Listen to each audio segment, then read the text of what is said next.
Class 10 का प्रश्नावली 12.1 है, जिसका 1 और 2 को 2 नंबर वाला इस वीडियो में अभी तुरंत बना के दिखाते हैं। प्रश्नावली 12.1 का 1 नंबर क्वेश्चन है कि दो वृत्तों की त्रिज्याएं क्रमशः 19 सेंटीमीटर और 9 सेंटीमीटर है। उस वृत्त की त्रिज्या ज्ञात कीजिए जिसकी परिधि इन दो वृत्तों की परिधियों के योग के बराबर है। इसका मतलब दो वृत्त का जो त्रिज्या है वो दिया हुआ है, एक है 19 सेंटीमीटर और दूसरा है 9 सेंटीमीटर।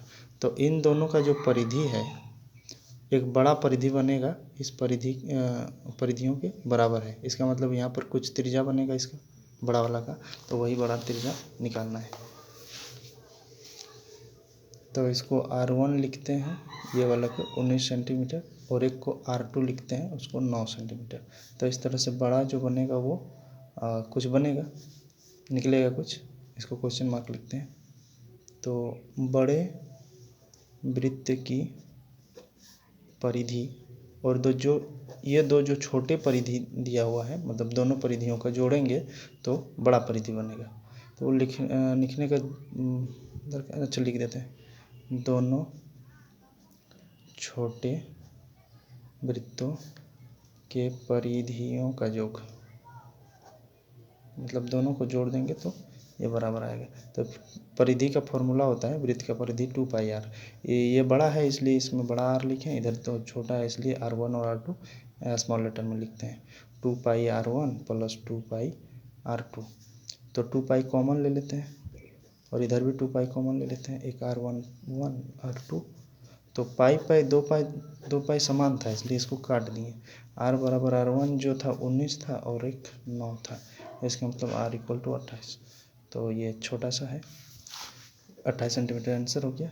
बुक में भी लिखा हुआ है, कोई बनाया होगा किसी का है, ये पुराना बुक है। अब 2 नंबर क्वेश्चन सेम टू इसी तरह है कि दो वृत्तों की त्रिज्याएं क्रमशः 8 सेंटीमीटर और 6 सेंटीमीटर है। उस वृत्त की त्रिज्या ज्ञात कीजिए जिसका क्षेत्रफल इन दो वृत्तों के क्षेत्रफलों के योग के बराबर। मतलब सेम, एक 8 सेंटीमीटर का और एक 6 सेंटीमीटर का है। तो इन दोनों का जो क्षेत्रफल हो रहा है, एक बड़ा कोई वृत्त होगा उसके क्षेत्रफल के बराबर होगा, मतलब इन दोनों का क्षेत्रफलों को जोड़ेंगे तो इसका मतलब इसका भी कोई त्रिज्या होगा, तो वही त्रिज्या निकालना है। तो सेम लिखेंगे, R1 छोटा वाला 8 सेंटीमीटर एक, और R2 एक 6 सेंटीमीटर, और ये जो बड़ा R है वही निकालना है, तो वही लिखेंगे, लेकिन उसमें परिधि लिखे थे, इसमें क्षेत्रफल लिखेंगे।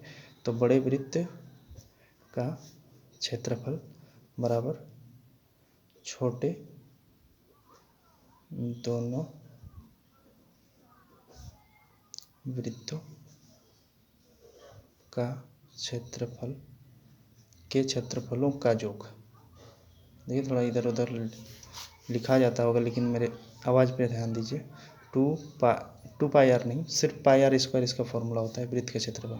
तो πr1² करेंगे क्योंकि इन दोनों का योग है, फिर इसमें R2 का स्क्वायर करेंगे। इसमें भी पाई कॉमन ले सकते हैं राइट साइड में, इधर जो पाई है इसको कॉमन ले लेते हैं। तो R1 का स्क्वायर प्लस R2 का स्क्वायर, तो ये पाई कट जाएगा। R1 देखिए यहाँ पर 8 दिया हुआ है तो 8 का स्क्वायर, और R2 6 दिया हुआ है तो 6 का स्क्वायर। तो इस तरह से R1 का स्क्वायर यहाँ स्क्वायर होगा, 8 8 64 और 6 6 36। तो R² = 100। इसका जब स्क्वायर हटाएंगे तो ये इधर रूट चढ़ जाएगा, 100 में रूट चढ़ गया तो R = 100 का वर्गमूल 10 होता है। इसका मतलब ये जो बड़ा वाला है उसका 10 सेंटीमीटर होगा, और यही आंसर है।